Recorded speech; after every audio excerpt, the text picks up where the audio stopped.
कानपुर में भी रामनवमी के अवसर पर शोभा यात्रा निकाली गई, जहां जमकर बवाल की तस्वीर निकलकर सामने आई। आपको बता दें, मामला यहां पर जूता फेंकने से लेकर पथराव तक जा पहुंचा। आखिर किस तरीके से यहां पर आरोप अब वीएचपी की तरफ से लगाए जा रहे हैं कि इसकी पूरी जो साजिश है पहले से रची गई थी। पूरा मामला क्या है, रिपोर्ट में देखिए।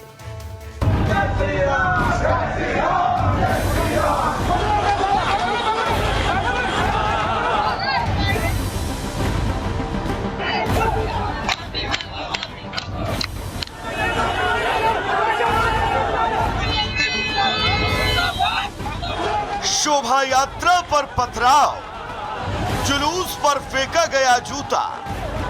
ये दो तस्वीरें कानपुर को सुलगा रही हैं। पुलिस प्रशासन की पोल खोल रही है। कानपुर पुलिस के दावों पर प्रश्न चिन्ह लगा रही है।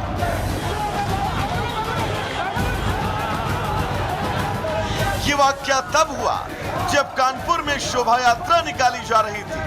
लोग राम भक्ति के रस में डूबे थे।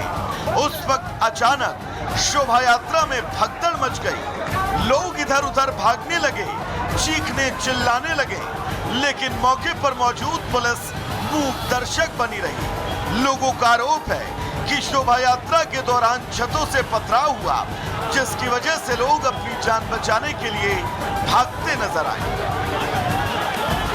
मिस्री बाजार में जब हम वेस्टर्न रोड पहुंचने पे थे तो घरों से पथराव होने लगा। करण नाम के हमारे एक कार्यकर्ता, उनके पैर में चोट लगी है, कुछ अन्य लोग छिटपुट घायल हुए हैं। किसी तरह से सवारी निकाल करके और हम लोग आए हैं यहाँ एफआईआर के लिए, लिखकर दे दिया गया है। प्रशासन से मांग है कि अनावश्यक विषयों पर चर्चा करने के बजाय यदि कठोरतम कार्रवाई इस विषय पर की जाएगी तो शहर को दंगों की आग में झोंकने से बचाया जा सकता है। देखिए, यहाँ पे हमारी पुलिस थी, हमारे सीपी थे, एडीसीपी थे, बाकी लोग थे और इस तरीके की बातें आई हैं। लेकिन जो हमारी लोग थे उन्होंने जो जांच किया उसमें प्राइमा फेसी ऐसी कोई बात नहीं आई है। और फिर भी हम तथ्यों को देख रहे हैं। प्राइमा फेसी ये अफवाह कहाँ से फैली है, किस तरीके की फैली है, सही है या गलत है, क्योंकि किसी को चोट नहीं है, किसी को कोई इंजरी नहीं है, कहीं कोई ऐसे वीडियो या वैसी रिकॉर्डिंग नहीं है। फिर भी मैं हर तथ्यों की जांच कर रहा हूँ, वीडियो, सीसीटीवी, उसके आधार पे अगर घटना सही पाई जाती है तो सख्त कार्रवाई की जाएगी। पुलिस पत्थरबाजी से इनकार कर रही है और जांच की बात कर रही है, लेकिन हकीकत क्या है वो शोभा यात्रा में शामिल लोगों ने साफ कर दिया। वहीं कानपुर की दूसरी शोभा यात्रा में जूते फेंके गए और जूता फेंकने वाले की हिम्मत तो देखिए कि वो खुद भगवा गमछा मुंह पर लपेट कर पहुंचा था और शान से पहले इधर उधर देखता है और फिर अचानक से शोभा यात्रा में शामिल लोगों पर जूता फेंक देता है।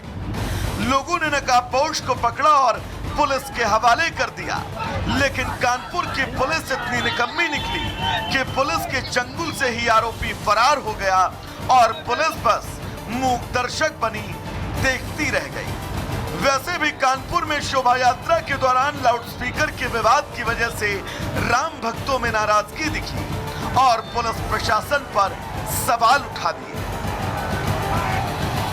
प्रशासन ने जब कहा कि साउंड नहीं लगेगा, एंड टाइम बताया कानपुर महानगर में साउंड नहीं बजेगा जी। पहले तो मेरा प्रशासन से ये सवाल है कि हमारे साउंड आप एक दिन में 2-3 घंटे 4 घंटे के लिए नहीं लगने देंगे। इनके साउंड जो रात में, सुबह, दोपहर, शाम कंटिन्यू चालू रहते हैं, आदमी सो नहीं पाता है, बीमार आदमी वो घुटा जा रहा है, मरा जा रहा है। उस पे योगी सरकार ने कहा है, उसके बावजूद कार्रवाई नहीं हो रही है। शोभा यात्रा पर पत्थरबाजी कोई नई बात नहीं है, लेकिन जो कानपुर पुलिस ने दावे किए थे, जो इलाके में तैनाती की गई थी, वो आरोपों के आधार पर धरी की धरी रह गई। हालांकि पत्थरबाजी करने वाले और शोभा यात्रा पर जूता फेंकने वाले जल्द सलाखों के पीछे होंगे, लेकिन इस मामले के बाद कानपुर पुलिस की अब किरकिरी तय है। Bureau report, Republic. कानपुर में भी रामनवमी के अवसर पर शोभा यात्रा निकाली गई, जहां जमकर बवाल की तस्वीर निकलकर सामने आई। आपको बता दें, मामला यहां पर जूता फेंकने से लेकर पथराव तक जा पहुंचा। आखिर किस तरीके से यहां पर आरोप अब वीएचपी की तरफ से लगाए जा रहे हैं कि इसकी पूरी जो साजिश है पहले से रची गई थी। पूरा मामला क्या है, रिपोर्ट में देखिए।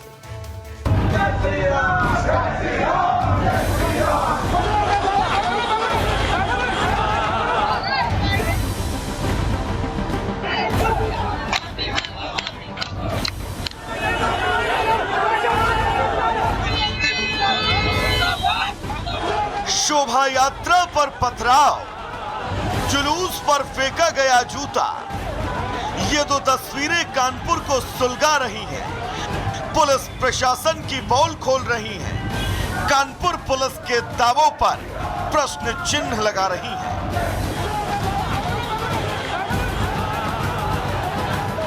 ये वाकया तब हुआ जब कानपुर में शोभा यात्रा निकाली जा रही थी। लोग राम भक्ति के रस में डूबे थे। उस वक्त अचानक शोभा यात्रा में भगदड़ मच गई। लोग इधर उधर भागने लगे, चीखने चिल्लाने लगे, लेकिन मौके पर मौजूद पुलिस मूक दर्शक बनी रही। लोगों का आरोप है कि शोभा यात्रा के दौरान छतों से पथराव हुआ, जिसकी वजह से लोग अपनी जान बचाने के लिए भागते नजर आए। मिस्री बाजार में जब हम वेस्टर्न रोड पहुंचने पे थे तो घरों से पथराव होने लगा। करण नाम के हमारे एक कार्यकर्ता, उनके पैर में चोट लगी है। कुछ अन्य लोग छिटपुट घायल हुए हैं। किसी तरह से सवारी निकाल करके और हम लोग आए हैं यहाँ FIR के लिए, लिखकर दे दिया गया है। प्रशासन से मांग है कि अनावश्यक विषयों पर चर्चा करने के बजाय यदि कठोरतम कार्रवाई इस विषय पर की जाएगी तो शहर को दंगों की आग में झोंकने से बचाया जा सकता है। देखिए, यहाँ पे हमारी पुलिस थी, हमारे CP थे, ADCP थे, बाकी लोग थे, और इस तरीके की बातें आई हैं, लेकिन जो हमारी लोग थे उन्होंने जो जांच किया उसमें प्राइमा फेसी ऐसी कोई बात नहीं आई है। और फिर भी हम तथ्यों को देख रहे हैं। प्राइमा फेसी ये अफवाह कहाँ से फैली है, किस तरीके की फैली है, सही है या गलत है, क्योंकि किसी को चोट नहीं है, किसी को कोई इंजरी नहीं है, कहीं कोई ऐसे वीडियो या वैसी रिकॉर्डिंग नहीं है। फिर भी मैं हर तथ्यों की जांच कर रहा हूँ, वीडियो, CCTV, उसके आधार पे अगर घटना सही पाई जाती है तो सख्त कार्रवाई की जाएगी। पुलिस पत्थरबाजी से इनकार कर रही हो और जांच की बात कर रही है, लेकिन हकीकत क्या है वो शोभा यात्रा में शामिल लोगों ने साफ कर दिया। वहीं कानपुर की दूसरी शोभा यात्रा में जूते फेंके गए और जूता फेंकने वाले की हिम्मत तो देखिए कि वो खुद भगवा गमछा मुंह पर लपेट कर पहुंचा था और शान से पहले इधर उधर देखता है और फिर अचानक से शोभा यात्रा में शामिल लोगों पर जूता फेंक देता है। लोगों ने नकाबपोश को पकड़ा और पुलिस के हवाले कर दिया, लेकिन कानपुर की पुलिस इतनी निकम्मी निकली कि पुलिस के चंगुल से ही आरोपी फरार हो गया और पुलिस बस मूक दर्शक बनी देखती रह गई। वैसे भी कानपुर में शोभा यात्रा के दौरान लाउडस्पीकर के विवाद की वजह से राम भक्तों में नाराजगी दिखी और पुलिस प्रशासन पर सवाल उठा दिए। प्रशासन ने जब कहा कि साउंड नहीं लगेगा, एंड टाइम बताया कानपुर महानगर में साउंड नहीं बजेगा जी।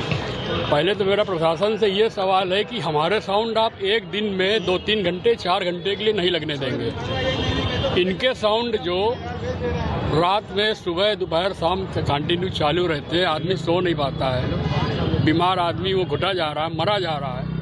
उस पे योगी सरकार ने कहा है, उसके बावजूद कार्रवाई नहीं हो रही है। शोभा यात्रा पर पत्थरबाजी कोई नई बात नहीं है, लेकिन जो कानपुर